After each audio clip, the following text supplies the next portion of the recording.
Good afternoon, and thank you for joining us. We'll start with a statement from the Secretary General, and then we'll have time for a few questions. Thank you, and good afternoon. This morning, the North Atlantic Council held consultations under Article 4 of the Washington Treaty. This followed a request from Estonia after their airspace was violated by 3 armed MiG-31 fighter jets on Friday, where NATO responded quickly and decisively. Following the meeting, allies issued a strong statement of solidarity and resolve. They condemned Russia's reckless actions, which are escalatory, risk miscalculation, and endanger lives. Allies affirmed yet again that our shared commitment to collective defense is unshakable. We do not want to see a continuation of this dangerous pattern by Russia, intentional or not, but we stand ready and willing to continue to defend every inch of Allied territory. Our posture on land, at sea, and in the air is serving us well. Our pilots are doing precisely what they are trained to do when there is a potential risk of incursion. This is what we plan for, what we train for, and it works. General Krinkevich, NATO's Supreme Allied Commander, has the tools and authorities he needs to ensure our defense. And Eastern Sentry, which he and I launched earlier this month, adds further strength and flexibility to our posture along our eastern flank, and anywhere else we might need it. Allies also continue to exercise to ensure that we are ready for whatever threats we might face. Even now, the largest aircraft carrier in the world, the USS Gerald R. Ford, is in the neighborhood and exercising with allies across the continent, reinforcing our ability to operate together across domains and over distances. This long-planned defensive exercise, unrelated to current events, is highly relevant to our availability and ability to do what NATO was founded for, to deter and defend. This is what we will continue to do, with calm determination. And with that, I have time for a few questions. All right, let's start with AFP here in the second row. Secretary General Olivier Beau from AFP, Agence France-Presse. Good afternoon. Good afternoon. After what you said and after reading the statement issued by NATO today, does that mean that NATO is going now to shoot any manned or unmanned Russian aircraft which violates the alliance airspace? Will it be enough to deter Russia? I mean, the statement you just made, do you think it will be enough to deter Russia after this pattern we all see after 3 incidents? Well, the decisions on whether to engage in intruding aircraft, such as firing upon them, are of course taken in real time, are always based on available intelligence regarding the threat posed by the aircraft, including questions we have to answer like intent, armament, and potential risk to Allied forces, civilians or infrastructure. And as I said, SACEUR, our Supreme Allied Commander, has the overall prerogative and responsibility and also all the possibilities. In the latest airspace violation we discussed today in Estonia, NATO forces promptly intercepted and escorted the aircraft without escalation, as no immediate threat was assessed. All right, fourth row, all the way on the end. Thank you. Mr. Secretary General, you mentioned in your statement pilots can act in case of a potential risk of incursion. So not in case of an incursion, but a potential incursion. What do you mean? What I'm saying is that our military system works like this, that we will always assess the dangers, whether it is a direct threat to our overall defense, our posture, and that we will always act accordingly. But in this case, there was no immediate threat assessed. So what happened is that Swedish, Finnish, and Italian aircraft were active to make sure that these 3 MiGs were moved out of Estonian airspace. We'll come to the center here in the second row. Hello, Joachim Clementi from Estonian Public Broadcasting. My question is, aren't we fundamentally addressing the wrong issue? As you said yourself, that in both cases, in Poland and in Estonia, NATO's air defense was effective, everything worked according to plan. So why, in terms of Eastern Century, are we then talking about strengthening our air defense? Isn't the fundamental question about why Russia even dares to, whether intentionally or not, to breach our airspace? Shouldn't we be moving assets to the eastern flank which pose a credible threat to Russia? I mean, we're a defensive alliance, but for deterrence to work, they have to believe that if they cross a line, we will also counterattack. So my question is quite simple, really. Is the alliance prepared to scare the Russians to make these things stop? Of course, but we always have to do that in a way that we assess the situation. And our air defenses did exactly what they are designed to do. Both in the case of Poland with the drones, as in the case of your country, Estonia, with these 3 MiGs. We reacted quickly and decisively. We brought together, as I said in my statement, about 10 days ago now, Eastern Sentry, which will help to basically strengthen even further our deterrence and defense on the eastern flank and also in other parts of NATO territory where necessary. And of course, as we also said in the presser here about 10 days ago, we are constantly learning and adapting our technology and our tactics based on the evolving threat landscape. And that includes drones. So one of the reasons why we launched Eastern Sentry is to make sure that these latest drone technologies and that long term it is not sustainable to take down a, let's say, 1,000 or 2,000 costing drone by a 500,000 or $1 million costing missile, so that you need your drone interceptors also at the level we want it to be, is part of Eastern Sentry. And we're working very hard to make sure that also there we learn from, for example, Ukraine through JTAC, based in Poland. That is the joint NATO-Ukraine organization where we basically capture all the lessons from the war in Ukraine, but also through Pierre von Jay, who is leading our Supreme Allied Command transformation. And he works very well together and closely together with our Supreme Allied Commander Europe, General Krinkovic, to make sure that not only do we have the deterrence and defense on the eastern flank, but we also implement as quickly as possible these latest drone technologies. All right, on the right behind the cameras, please. Thank you. Ansgar Hase, German Press Agency, DPA. Secretary General, I'm here. Hello. How do you assess the influence of previous events, such as the destruction of the Nord Stream pipelines on NATO's current decision-making? Would it be, in your view, easier to respond more decisively if events like this had not happened? Thank you. I don't understand the question, because when it comes, of course, to the critical undersea infrastructure in general, we launched Baltic Sentry. And Eastern Sentry, of course, is a separate activity now, bringing together many allies, but also taking all the lessons from Baltic Sentry, which was about, after the latest events happening on the 25th of December last year, between Estonia and Finland. We brought together that activity, and why? Not only to make sure that we are able to track and trace and where necessary to intervene, but also to implement the latest technologies, including undersea drones, etc., including bringing together our best experts in both modes, so shape, but also our Allied Command transformation. Under the leadership of Pierre von Jay. And that's exactly what we are doing here with Eastern Sentry. So we are taking lessons from that and we are implementing this with speed. Coming over to this side, Reuters in the third row, please. Thank you, Secretary General Andrew Gray from Reuters.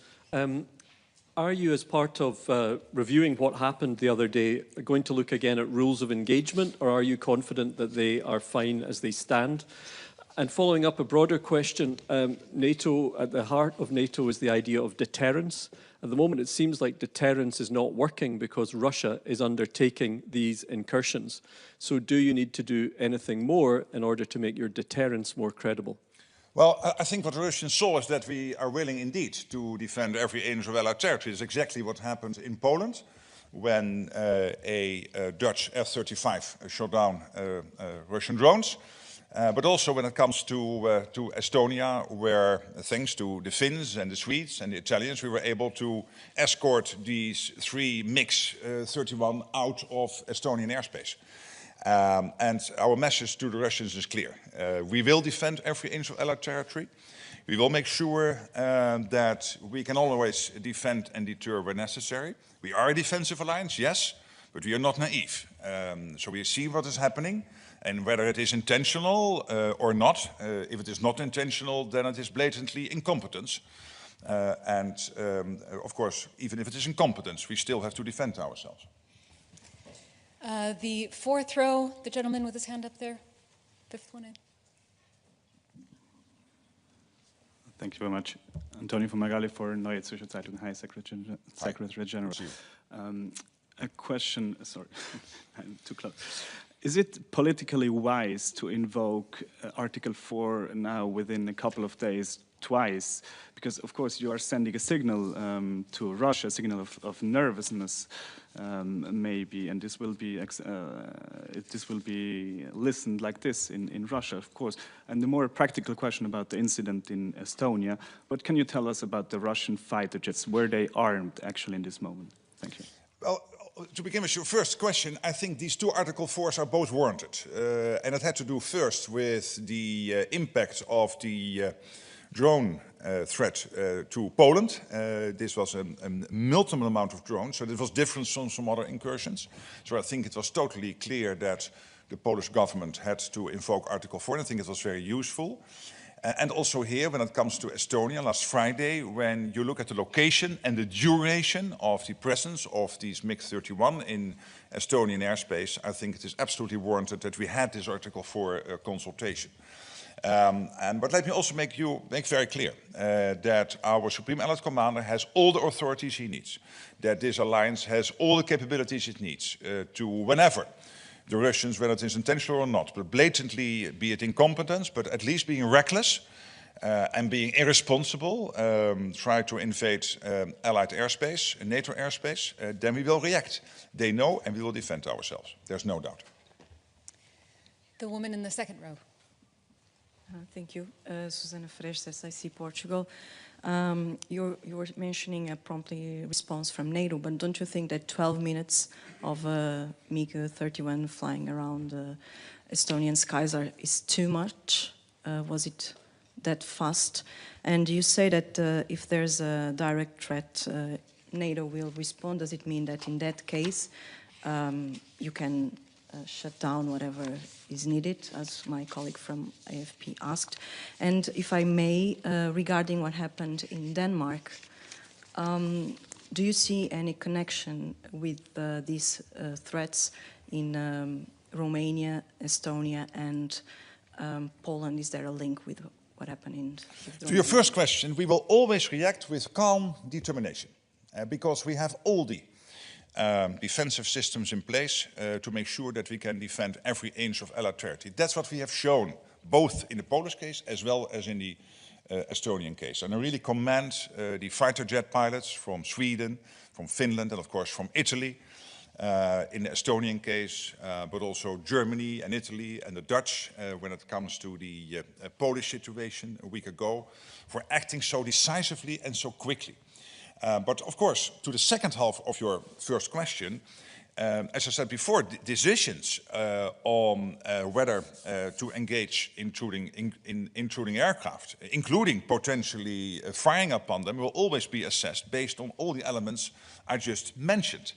And as no immediate threat was assessed here in this case, shooting down the MiGs was not necessary. And of course, what we will always do is to make sure that we react in a proportionate way. But if necessary, you can be assured we will do what is necessary to defend our cities, our people, our infrastructure. But this is how it works. So it doesn't mean that we will always immediately shoot down a plane. We will, as I said, based on clear dimensions, assess the situation real time based on all the available intelligence. And that's exactly what happened here. To your second question, I was just on the phone with the Danish Prime Minister. Of course, there's talk now of 4 big drones who create 3 big drones creating big difficulties in Danish airspace, including the capital's airport. And the Danes are at this moment exactly assessing what happened to make sure what is behind this. We are in very close contact on this, so it is too early to answer your second question. All right, we have time for just a few more questions, and I know we have more than we'll have time to get to. It's Terry, please. 3rd row, wait for the mic. Thanks. Terry Schultz with DW. Just a couple follow-ups, because if you leave me too late, I get to follow up all of these questions. It's a warning. I know, exactly. I mean, you say that the system is working, but wouldn't you rather deter these flights from coming in? So wouldn't it work better if they never entered NATO airspace, if that's working? And how much pressure does it put on NATO now that Poland has said, you know what, we are going to shoot these down? Does that make the rest of the eastern flank, where NATO might not make the same decision in its own Eastern Sentry mission to do that, doesn't that perhaps make some of the other allies a bit more vulnerable if this kind of behavior is going to continue? And are you sure that's all you can say about Copenhagen? Thank you. Yes, on the second question, yes. And on your first question, I listened very carefully to Donald Tusk, the Polish Prime Minister, yesterday. And I think what he said is that if necessary, yes, we will shoot down a plane. Or, of course, we already shot down a drone, if necessary. And this exactly comes back to what I just mentioned, that we will always assess the situation, assess the immediate threat the plane poses. And acting quickly and decisively is exactly what happened in these 2 cases.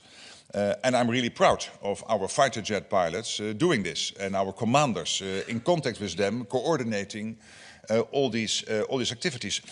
Clearly, what the Russians are doing is not acceptable. If it is intentional or not, at least it is reckless. And it should stop, absolutely. And what they will see now, over the last couple of weeks, is that whatever happens, we are there. And it will not, as you've seen in the next statement, detract us from supporting Ukraine, if that is what they might be thinking they could achieve. I don't know what is in their minds. If it was intentional, again, we are still assessing that. We will also keep on supporting Ukraine with even more vigor and more determination. Okay, 4th row, Tomasz.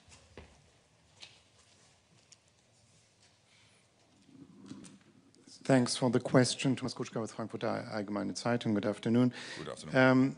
There was also Polish Foreign Minister Radosław Sikorski, who yesterday night at the UN Security Council warned Russia that Poland would shoot down any aircraft or missile entering, I quote now, our space without permission, deliberately or by mistake, which is in clear contradiction to what you just said about intentional and non-intentional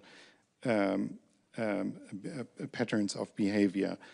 Can you please clarify, does Poland have the right to do this on their own, or are they bound by common rules of engagement for all NATO allies? Thank you. I just commented on the Polish Prime Minister, and I would like to leave it at that, because I cannot comment on every official in NATO territory, because there are so many. Thank you so much. He didn't. By the way, Polish Prime Minister, I just checked his quotes, did not say if necessary. He just said there may be incidents which are not clear, but he did not say if necessary. No, I'm not saying that he literally said that, but we all agree that when there is an incursion, when that takes place, we have to act decisively and quickly, exactly as we have done in the Polish case, in the Estonian case, and there have been other cases in Latvia, Lithuania, in Norway, we have seen in Finland. We always act decisively and quickly, and always assess the threat levels and make sure that if there is an immediate threat, of course, we will not hesitate to do what is necessary to protect our cities, our people, our infrastructure. Okay, final question. We'll go to the end here, fourth row. Yes, hi, Karen Axelsen from Politik in Denmark. Hello. Hello. You said you didn't want to comment on the Danish incident, so let's call it the Danish-Norwegian incident.